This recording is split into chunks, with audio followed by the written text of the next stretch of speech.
ഈ വീഡിയോയുടെ ടൈറ്റിൽ ഞാൻ 25 ടോപ്പേഴ്സ് ഇന്റർവ്യൂ കണ്ടെന്നായിരിക്കും. But that's not true, because I have seen more. കഴിഞ്ഞ കുറച്ച് ദിവസങ്ങളായിട്ട് ഞാൻ ഡെയിലി ടോപ്പേഴ്സ് ഇന്റർവ്യൂസ് കണ്ടുകൊണ്ടിരിക്കുകയാണ്. അതിൻ്റെ അകത്തുനിന്ന് കിട്ടിയ കുറച്ച് പോയിന്റ്സ് ഞാൻ മുമ്പുള്ള വീഡിയോസിലൊക്കെ പറഞ്ഞിട്ടുണ്ട്. ബട്ട് ഇനിയുള്ള 14 ദിവസം നിങ്ങൾ ശ്രദ്ധിക്കേണ്ട കുറച്ച് ഇമ്പോർട്ടൻറ്റ് പോയിന്റ്സ് മാത്രമായിട്ട് അതിൽ നിന്ന് അരിച്ചെടുത്ത് അത് ഷെയർ ചെയ്യാൻ വേണ്ടിയാണ് ഈ വീഡിയോ.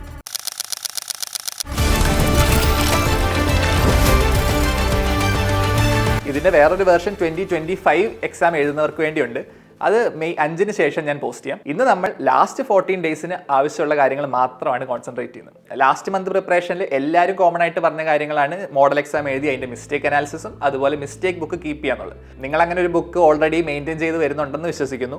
ആ സാധനം എടുത്ത് ഇനി ഡെയിലി റിവൈസ് ചെയ്യണം ഇനി അങ്ങോട്ടുള്ള ദിവസങ്ങളിൽ. ഇനി ഇതുവരെ അങ്ങനെ ഒരു മിസ്റ്റേക്ക് ബുക്ക് നിങ്ങൾ പ്രിപ്പയർ ചെയ്തിട്ടില്ലെങ്കിൽ ഇനിയുള്ള എക്സാംസിലെങ്കിലും മിസ്റ്റേക്സ് വരുന്നത് ഏതൊക്കെ ടോപ്പിക്കാണെന്ന് കണ്ടുപിടിച്ച് അതൊരു ബുക്കിൽ എഴുതിയിട്ട് ലാസ്റ്റ് വീക്കിൽ അത് റിവൈസ് ചെയ്യണം. ഈ ഒരു കാര്യം നിങ്ങൾക്ക് എല്ലാവർക്കും അറിയാം, അതുകൊണ്ട് ഞാൻ അതിനെക്കുറിച്ച് ഒരുപാടൊന്നും പറയുന്നില്ല. നിങ്ങൾ ഇനിയുള്ള ദിവസം പ്രത്യേകമായിട്ട് ശ്രദ്ധിക്കേണ്ട കാര്യങ്ങളെ 2 ഗ്രൂപ്പായിട്ട് തിരിക്കാം. ഒന്ന് നിങ്ങൾ മോഡൽ എക്സാംസ് ഒക്കെ എഴുതുമ്പോൾ ശ്രദ്ധിക്കേണ്ട കാര്യങ്ങളും അതുപോലെ ഇനിയുള്ള റിവിഷനിൽ ശ്രദ്ധിക്കേണ്ട കാര്യങ്ങളും. ആദ്യം നമുക്ക് മോഡൽ എക്സാംസിന്റെ കാര്യം നോക്കാം. ആദ്യത്തെ പോയിന്റ്, നിങ്ങൾ ലാസ്റ്റ് വീക്കിൽ, അതായത് എക്സാമിന് മുമ്പുള്ള ലാസ്റ്റ് വീക്കിൽ എഴുതുന്ന മോഡൽ എക്സാംസിന്റെ കാര്യത്തിൽ ഒന്ന് ശ്രദ്ധിക്കണം. എസ്പെഷ്യലി ഈ മോഡലിൻ്റെയൊക്കെ മാർക്ക് കണ്ട് നിങ്ങളുടെ കോൺഫിഡൻസ് പോകുന്നവരാണെങ്കിൽ ഈ കാര്യം പ്രത്യേകമായിട്ട് ശ്രദ്ധിക്കണം. ഞാൻ കണ്ട 1-2 ഇന്റർവ്യൂസിലെ പിള്ളേർ പറഞ്ഞതാണ് അവർ ലാസ്റ്റ് വീക്ക് എഴുതിയ ചില മോഡൽ എക്സാംസ് ഭയങ്കര ടഫായിരുന്നു. അപ്പോൾ അവർക്ക് അതുവരെ കിട്ടിക്കൊണ്ടിരുന്ന മാർക്കിൽ നിന്ന് പെട്ടെന്ന് ഡൗൺ ആയി. അത് അവരെ ചെറുതായിട്ട് ഡീമോട്ടിവേറ്റ് ചെയ്തു. അവർക്കത് സംഭവിച്ചിട്ടുണ്ടെങ്കിൽ എത്രയോ സ്റ്റുഡൻസിന് ആ കാര്യം സംഭവിക്കുന്നുണ്ടാവും. ബട്ട് ഇവരെന്താ ചെയ്തതെന്ന് വെച്ചാൽ ആ ഡൗൺ സ്റ്റേജിൽ കുറേ നേരം നിൽക്കാതെ പിന്നെ പ്രീവിയസ് ഇയർ ക്വസ്റ്റ്യൻസ് ഒക്കെ സ്വന്തമായിട്ടൊന്ന് സോൾവ് ചെയ്ത് നോക്കി. അതായത് ഇപ്പം 2022 എഴുതിയ ആളാണെങ്കിൽ 2021 ക്വസ്റ്റ്യൻ പേപ്പർ എടുത്തൊന്ന് സോൾവ് ചെയ്ത് നോക്കി. അപ്പോൾ കുറച്ചുകൂടെ ആക്യുറേറ്റ് ആയിട്ടുള്ള ഒരു സെൽഫ് അസസ്മെന്റ് കിട്ടി. അപ്പോൾ അതിന് അത്യാവശ്യം മാർക്ക് കിട്ടിയപ്പം ഒരു കോൺഫിഡൻസ് തിരിച്ചു വന്നു. ആ കോൺഫിഡൻസ് വെച്ചാണ് പോയി എക്സാം എഴുതിയത്. അതുകൊണ്ട് നിങ്ങൾ ലാസ്റ്റ് വീക്ക്, എസ്പെഷ്യലി മെയ് 1-ന് ശേഷം ഒരുപാട് മോഡൽ എക്സാംസ് എഴുതാൻ പോകാതിരിക്കുന്നതാണ് നല്ലത്. മോഡൽ എക്സാംസിന് 2 ഉദ്ദേശമുള്ളൂ. ഒന്ന് എക്സാം എഴുതാനുള്ള ആ ഒരു പ്രാക്ടീസ് കിട്ടാനും ഒന്ന് റിവിഷനും. ഈ എക്സാം എഴുതാനുള്ള പ്രാക്ടീസ് കിട്ടാൻ നിങ്ങളൊരു 10 എക്സാം ഒക്കെ എഴുതുമ്പോൾ തന്നെ അതാകും. നമുക്കൊരു 3.5 മണിക്കൂർ കോൺസെൻട്രേറ്റ് ചെയ്യാനും എക്സാം ടൈമിലുള്ള സ്ട്രെസ് മാനേജ്മെന്റും നമുക്ക് ആ ടൈം മാനേജ്മെന്റ് ഒക്കെ ഒന്ന് കറക്റ്റ് ആക്കാനും ഏത് ഓർഡറിൽ ആൻസർ ചെയ്യണമെന്നും അങ്ങനെ ഒരു എക്സാം സ്ട്രാറ്റജി ഉണ്ടാക്കാൻ ഒരു 10 എക്സാം ഒക്കെ എഴുതുമ്പോഴേക്ക് നിങ്ങൾക്ക് ചെയ്യാൻ പറ്റും. ഇനി അങ്ങനെ ഒരു സാധനം ആയിട്ടില്ലെങ്കിൽ ഇനി എഴുതാൻ പോകുന്ന ഒരു 3 എക്സാമിന്റെ ഉള്ളിൽ അത് ഉണ്ടാക്കിയെടുത്താൽ മതി. അതുപോലെ തന്നെ ഓഫ്ലൈൻ ആയിട്ടും ഒരു 2-3 എക്സാമിന്റെ എക്സ്പീരിയൻസ് ഉണ്ടായാൽ മതി. നിങ്ങൾക്ക് ആ ഓഫ്ലൈൻ എൻവയൺമെന്റിൽ ഒന്ന് ശ്രദ്ധിക്കാൻ പറ്റുന്നുണ്ടോ, അതുപോലെ നമ്മുടെ OMR ഷീറ്റിൽ ബബിൾ ചെയ്തുള്ള എക്സ്പീരിയൻസ്, ഇതൊക്കെ കിട്ടാൻ ഒരുപാട് എക്സാംസിന്റെ ആവശ്യമില്ല. അതുകൊണ്ട് എല്ലാവരും ശ്രദ്ധിക്കണം, നിങ്ങൾ മാക്സിമം ഈ ഏപ്രിൽ മാസം തന്നെ എക്സാം എഴുതി കിട്ടേണ്ട എക്സ്പീരിയൻസ് ഉണ്ടാക്കുക. അത് കഴിഞ്ഞ് നടക്കുന്ന മോഡൽ എക്സാംസിന് ക്വസ്റ്റ്യൻ പേപ്പറൊക്കെ നമ്മൾ സോൾവ് ചെയ്യണം. പക്ഷെ അത് വീട്ടിലിരുന്ന് സമാധാനമായിട്ട് സോൾവ് ചെയ്താൽ മതി. മാക്സിമം ഒരു ഏപ്രിൽ 2-നൊക്കെ ഒരു എക്സാം എഴുതിക്കോ. ഇൻ കേസ് അതിൻ്റെ മാർക്ക് കുറവാണെങ്കിൽ ഏപ്രിൽ 3-ന് നിങ്ങൾ നമ്മുടെ നീറ്റ് 2022 അല്ലെങ്കിൽ നീറ്റ് 2023 ക്വസ്റ്റ്യൻ പേപ്പർ എടുത്ത് ഒന്ന് സോൾവ് ചെയ്യാം.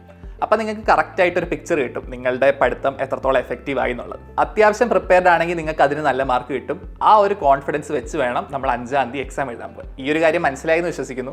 നിങ്ങൾ എക്സാംസ് എഴുതിയില്ലെങ്കിലും മിസ്സാക്കുന്ന എക്സാമിൻ്റെ ക്വസ്റ്റ്യൻ പേപ്പർ കണ്ടിരിക്കണം. മോഡൽ എക്സാമിന് ഇട്ട ഒരു ക്വസ്റ്റ്യൻ വന്നിട്ട് അത് നമുക്ക് പിന്നെ തെറ്റിപ്പോകാൻ പാടില്ല. സോ ഫസ്റ്റ് പോയിന്റ് ഇതാണ്. നമ്മൾ റിവിഷനൊക്കെ കംപ്ലീറ്റ് ചെയ്ത് ഒരു ഏപ്രിൽ ലാസ്റ്റൊക്കെ ആകുമ്പോഴേക്കും ചെറിയൊരു കോൺഫിഡൻസ് ഉണ്ടാവും. നമ്മൾ എത്രത്തോളം പഠിച്ചോ അതിനനുസരിച്ച് ഒരു കോൺഫിഡൻസ് ഉണ്ടാവും. ആ ഒരു കോൺഫിഡൻസിനെ നമ്മൾ ആ എക്സാം വരെയുള്ള ദിവസങ്ങളിൽ പ്രൊട്ടക്ട് ചെയ്യണം. അപ്പോൾ അതിനെ എഫക്ട് ചെയ്യാൻ സാധ്യതയുള്ള ഒന്നും പോയി ആ ആഴ്ചയിൽ ചെയ്യരുത്. പഠിക്കാൻ പെൻഡിങ് കുറേ ഉള്ളവരൊക്കെ ഈ ലാസ്റ്റ് എക്സാം എഴുതാമെന്നും പറഞ്ഞിരിക്കുന്നവരുണ്ട്. അപ്പം നിങ്ങളൊക്കെ നിങ്ങളുടെ ഒരു പ്ലാനിൽ നിന്ന് ഒരു 3 ദിവസം ഇപ്പുറത്തോട്ടൊന്ന് മാറ്റും. കുറച്ചും കൂടെ നേരത്തെ മോഡൽ എക്സാംസ് എഴുതി തുടങ്ങണം. ലാസ്റ്റ് വീക്കിൽ എല്ലാം കൂടെ എഴുതാൻ വേണ്ടി വെക്കരുത്. അടുത്ത കാര്യം, ഡെയിലി മോഡൽ എക്സാം പ്രാക്ടീസ് ചെയ്യേണ്ട ആവശ്യമുണ്ടോ എന്നുള്ള കാര്യം. നിങ്ങൾക്ക് ഇപ്പോൾ നടക്കുന്ന എക്സാംസിന് ഒരു 650 അല്ലെങ്കിൽ അതിന് എബവ് ആയിട്ട് കൺസിസ്റ്റന്റ് ആയിട്ട് കിട്ടുന്ന ഒരാളാണെങ്കിൽ നിങ്ങൾ ഡെയിലി മോഡൽ എക്സാംസ് എഴുതിക്കോ. ഏപ്രിൽ ലാസ്റ്റ് വരെ എഴുതിക്കോ, നോ പ്രോബ്ലം. നിങ്ങളെ സംബന്ധിച്ച് മിസ്റ്റേക്ക് അനാലിസിസ് എന്ന് പറയുന്ന ഒരു 1 മണിക്കൂർ സമയം എടുക്കത്തുള്ളൂ. ബാക്കി സമയം നിങ്ങൾക്ക് ബയോ റിവൈസ് ചെയ്യാൻ ടൈമുണ്ട്. അതുപോലെ ഫിസിക്സ് കെമിസ്ട്രിയിൽ നിങ്ങൾ ഉണ്ടാക്കിയ റിവിഷൻ നോട്ട്സും വേറെ MCQ ഒക്കെ ചെയ്യാൻ നിങ്ങളെ സംബന്ധിച്ച് സമയമുണ്ട്. അതുകൊണ്ട് നിങ്ങൾ കണ്ടിന്യൂസ് എഴുതി പോകുന്നത് കുഴപ്പമൊന്നുമില്ല, നല്ല കാര്യമാണ്. അതേസമയം ഒരു 600 റേഞ്ചും അതിൽ താഴോട്ടൊക്കെ ഉള്ളവർക്ക് നിങ്ങൾക്ക് കുറച്ചുകൂടെ മിസ്റ്റേക്സ് കൂടുതലുണ്ട്. അപ്പോൾ അത് കറക്റ്റ് ചെയ്യാനുള്ള സമയം വേണം. അപ്പോൾ നിങ്ങൾ ഡെയിലി എക്സാംസ് എഴുതാൻ പോയാൽ ചിലപ്പോൾ ആ കറക്ഷനുള്ള ടൈം കറക്റ്റായിട്ട് കിട്ടത്തില്ല. ഒന്നാമത്തെ കാര്യം, ഈ മോഡൽ എക്സാംസിന് കുറച്ച് മാർക്ക് കുറയുമ്പം ആ എക്സാം എഴുതി വന്നിട്ട് കുറച്ച് നേരം ഒന്ന് ഡൗൺ ആയി ഇച്ചിരി വേസ്റ്റ് ആയി പോകും. അപ്പം ഈ ഒരു പ്രോസസ്സ് ഡെയിലി കണ്ടിന്യൂ ചെയ്താൽ നമ്മൾ എപ്പോഴാണ് പഠിക്കുക? അതുകൊണ്ട് എല്ലാ ദിവസവും മോഡൽ എക്സാംസ് എഴുതേണ്ട ആവശ്യമില്ല. ഒന്നെങ്കിൽ ആൾട്ടർനേറ്റ് ഡേ എഴുതുക, അല്ലെങ്കിൽ 1 in 3 days ആ ഒരു ഓർഡറിൽ പോയാൽ മതി. ഇനി ബാക്കിയുള്ള സമയം കൊണ്ട് ഒരു 5-6 മോഡൽ എക്സാംസ് മാക്സിമം എഴുതിയാൽ മതി. അതിൻ്റെ ആവശ്യമേ ഉള്ളൂ. അതുപോലെ തന്നെ കുറച്ച് പേര് എന്നോട് ഡൗട്ട് ചോദിച്ചായിരുന്നു, ഒരു ദിവസം തന്നെ 2 മോഡൽ എക്സാംസ് ഒക്കെ വെച്ച് എഴുതി പോകുന്നത് നല്ലതല്ലേ? പക്ഷെ അവിടെ ഇതാണ് പ്രശ്നം, നിങ്ങൾക്ക് കറക്ഷൻസ് വരുത്താനുള്ള സമയം കിട്ടുന്നില്ല.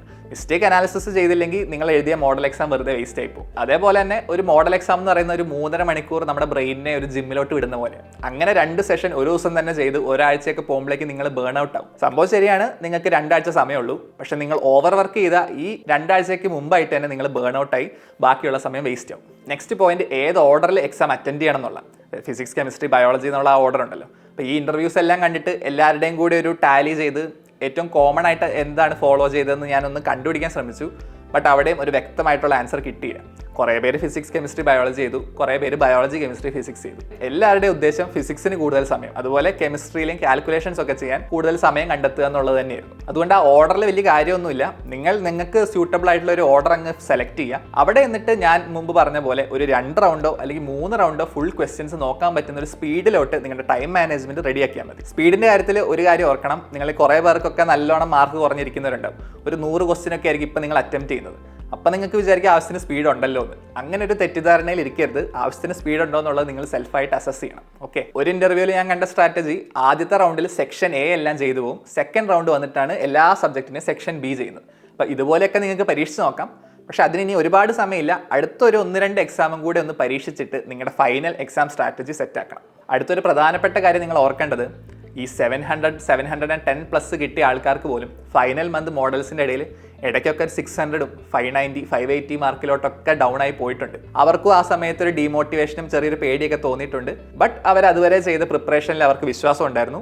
അതുകൊണ്ട് തന്നെ അവർ കോൺഫിഡൻ്റ് ആയിട്ട് അടുത്ത എക്സാംസ് ഒക്കെ എഴുതി വീണ്ടും മാർക്ക് റിക്കവർ ചെയ്തു. നിങ്ങളിപ്പോൾ ഒരുപാട് പേര് എന്നോട് ചോദിക്കുന്നുണ്ട്, പണ്ട് യൂണിറ്റ് വൈസ് എക്സാംസിനൊക്കെ 600+ മാർക്ക് ഉണ്ടായിരുന്നു, ഇപ്പോൾ ഒരു 550 അല്ലെങ്കിൽ അതിൽ താഴെയൊക്കെ കിടക്കുകയാണ്.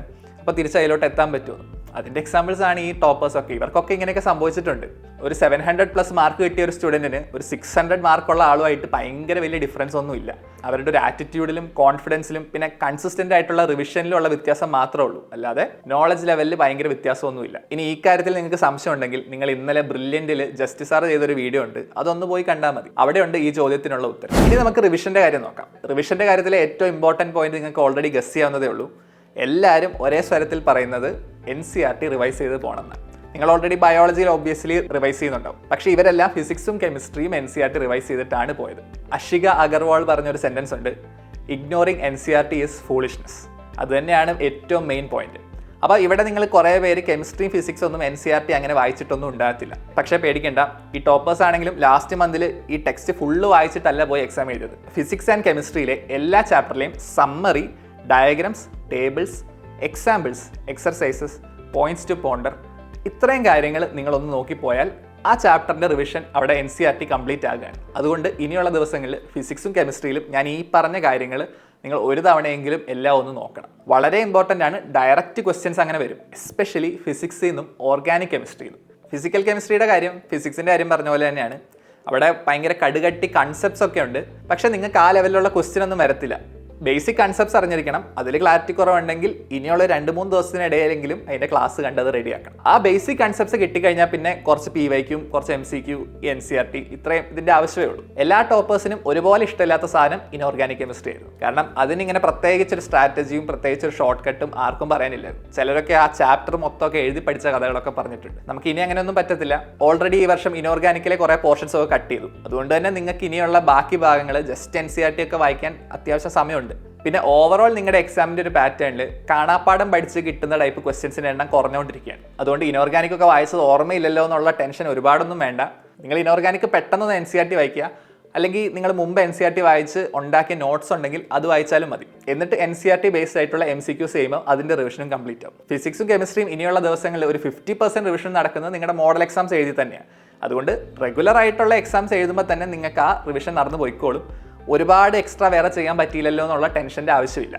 ഫൈനൽ കാര്യം, ഏറ്റവും ഇമ്പോർട്ടൻറ്റ് സബ്ജക്റ്റ് ആയിട്ടുള്ള ബയോളജിയാണ്. എല്ലാവരും പറയുന്ന പോലെ റിപ്പീറ്റഡ് റിവിഷൻ തന്നെയാണ് എല്ലാവരും സജസ്റ്റ് ചെയ്യുന്നത്. കറന്റ് ഒരു 340, 350 റേഞ്ചിലൊക്കെ മാർക്ക് കിട്ടുന്നവർ നിങ്ങൾ എങ്ങനെയാണോ പഠിച്ചുകൊണ്ടിരുന്നത് അതുപോലെ തന്നെ അങ്ങ് കണ്ടിന്യൂ ചെയ്ത് പോയാൽ മതി. നിങ്ങൾ ഇമ്പ്രൂവ് ചെയ്തോളൂ. ബാക്കി എല്ലാവർക്കും വേണ്ടിയാണ് നമ്മുടെ ചാനലിൽ ഇപ്പം ഒരു സ്റ്റഡി ചാലഞ്ച് സ്റ്റാർട്ട് ചെയ്തേക്കുന്നത്. ഇന്ന് തൊട്ടാണ് അത് സ്റ്റാർട്ട് ചെയ്തത്. ഇന്ന് രാവിലത്തെ ലൈവ് പോയൊന്ന് കണ്ടാൽ മതി. നിങ്ങൾക്ക് ബയോളജി കറക്റ്റായിട്ട് റിവൈസ് ചെയ്യാൻ ഒരു പ്ലാൻ ഇല്ലെങ്കിൽ ജസ്റ്റ് നമ്മുടെ ഈ ഒരു പ്ലാൻ അങ്ങ് ഫോളോ ചെയ്താൽ മതി. അത് താല്പര്യമുള്ളവർ ഇന്ന് തൊട്ട് തന്നെ സ്റ്റാർട്ട് ചെയ്യണം. കാരണം നാളെ നിങ്ങൾ ജോയിൻ ചെയ്താലും പെൻഡിങ് ആവും. നമുക്ക് ഇനി പെൻഡിംഗ് എന്നും പറഞ്ഞ് വെക്കാൻ ഇനി ഒരു ദിവസമില്ല. ഈ സ്റ്റഡി ചാലഞ്ച് ഫ്രീ ആണ്, പബ്ലിക് ആയിട്ടുള്ള ലൈവാണ്, അല്ലാതെ മെമ്പേഴ്സിന് മാത്രമുള്ള കാര്യമല്ല. അത് കണ്ടിട്ടില്ലാത്തവർ ജസ്റ്റ് ഇന്നത്തെ രാവിലത്തെ ലൈവ് ഒന്ന് പോയി കണ്ടാൽ മതി. അടുത്ത കാര്യം ഞാൻ ഓൾറെഡി പറഞ്ഞതാണ്, ഒരു ദിവസം എത്ര മണിക്കൂർ വർക്ക് ചെയ്യുന്നുള്ളത്. ഇത് എസ്പെഷ്യലി ഈ ക്രാഷ് കോഴ്സ് ഒക്കെ ചെയ്യുന്നവർക്ക് നിങ്ങൾക്ക് ഒരു 16-18 മണിക്കൂറൊക്കെ ഒരു ദിവസം വർക്ക് ചെയ്യണം എന്നൊരു ആഗ്രഹം തോന്നും, കുറേ പെൻഡിംഗ് ഒക്കെ ഉള്ളതുകൊണ്ട്. പക്ഷേ അങ്ങനെ പോയാൽ നിങ്ങൾ പെട്ടെന്ന് തന്നെ ചിലപ്പോൾ ബേൺ ഔട്ട് ആകും. ഒരു 7 ദിവസമൊക്കെ ഒരു 18 മണിക്കൂറൊക്കെ പഠിക്കാൻ ശ്രമിച്ചാൽ ആരാണെങ്കിലും മടുത്തു പോകും.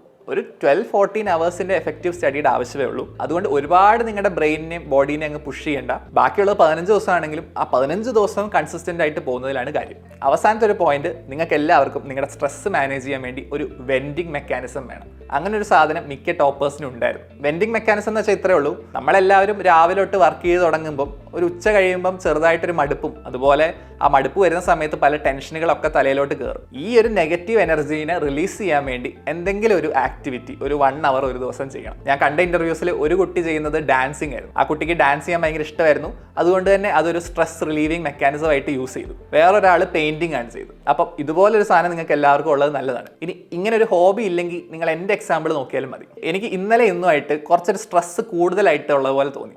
അത് ഇത്രയും ദിവസമൊന്നും ഇല്ലായിരുന്നു. ബട്ട് ഈയിടെ ആയിട്ട് നിങ്ങളുടെയൊക്കെ മെസ്സേജുകൾ കണ്ട് അതിനൊക്കെ റിപ്ലൈ കൊടുത്തും, അതുപോലെ നമ്മുടെ മെമ്പേഴ്സിൻ്റെയൊക്കെ കാര്യങ്ങളൊക്കെ നോക്കി അവരുടെ ഒരു സ്ട്രെസ്സൊക്കെ ഇങ്ങനെ ഷെയർ ചെയ്ത് കിട്ടി, അതിൻ്റെ ഒരു ആഫ്റ്റർ എഫക്റ്റ് ആണോ എന്നൊക്കെ ഞാൻ ആലോചിച്ചു. പക്ഷെ പിന്നെ ഓർത്തപ്പോഴാണ് കഴിഞ്ഞൊരു 3 ദിവസമായിട്ട് ഞാൻ എക്സർസൈസ് ചെയ്തിട്ടില്ല. 2-3 മാസമായിട്ട് ഞാൻ റെഗുലറായിട്ട് എക്സർസൈസ് ചെയ്യുന്നുണ്ടായിരുന്നു. ഈ ഒരു 3-4 ദിവസമായിട്ട് എക്സർസൈസ് ചെയ്തിട്ടില്ല. So exercise was my vending mechanism. നമ്മുടെ ആ ടെൻഷൻ എന്ന് പറയുന്ന ഒരു തരം നെഗറ്റീവ് എനർജിയാണ്. ഇത് നമ്മൾ ഫിസിക്കലായിട്ട് എന്തെങ്കിലും ചെയ്യുമ്പം റിലീസാകുന്ന എനർജിയുടെ കൂട്ടത്തിൽ അതും കൂടെ കുറച്ചൊക്കെ പോകും. അതുകൊണ്ട് നിങ്ങൾക്ക് ഒരു വെൻഡിങ് മെക്കാനിസം ഇല്ലെങ്കിൽ ചെറിയ രീതിയിൽ ഒരു എക്സർസൈസ് എങ്കിലും ചെയ്താൽ അത് നിങ്ങളുടെ സ്ട്രെസ് മാനേജ്മെന്റിനെ തന്നെ സഹായിക്കും. ഇത് ഞാൻ ഉണ്ടാക്കി പറഞ്ഞതല്ല, ടോപ്പേഴ്സ് എല്ലാം യൂസ് ചെയ്യുന്ന കാര്യങ്ങളാണ്. ഇതൊക്കെയാണ് ഇനിയുള്ള ലാസ്റ്റ് 14 ദിവസം നിങ്ങൾ ശ്രദ്ധിക്കേണ്ട കാര്യങ്ങൾ. ഈ വീഡിയോയിലെ എല്ലാ പോയിന്റും ഇമ്പോർട്ടൻ്റ് ആണ്. ഇതൊക്കെ അറിഞ്ഞതിന് ശേഷം ഇതൊന്നും ഇംപ്ലിമെന്റ് ചെയ്യാതെ ആരും പോകരുത്. ഇന്ന് പറഞ്ഞ കാര്യങ്ങളിലൊക്കെ എന്തെങ്കിലും ഡൗട്ട് ഉണ്ടെങ്കിൽ നമുക്ക് ഇന്ന് രാത്രി ഒരു ലൈവ് സെഷൻ ഉണ്ട്, ഒരു പബ്ലിക് ലൈവ് സെഷൻ ഉണ്ട്. ആ സമയത്ത് വന്ന് നിങ്ങൾക്ക് ചോദിക്കാം. അതുപോലെ ഫിസിക്സ് കെമിസ്ട്രി സബ്ജക്ട്സിൽ കുറച്ച് മാർക്ക് കുറഞ്ഞിരിക്കുന്നവർ ഇനിയുള്ള റിവിഷനിൽ എന്തൊക്കെ ചെയ്യാന്നുള്ളതിനെക്കുറിച്ച് ചെറുതായിട്ട് കുറച്ച് പോയിന്റ്സും കൂടെ നമ്മൾ ഇന്ന് രാത്രിയിലത്തെ ലൈവിൽ പറയുന്നുണ്ട്. അപ്പോൾ അത്രയൊക്കെ ഉള്ളൂ. നമുക്ക് അടുത്ത വീഡിയോയിൽ കാണാം.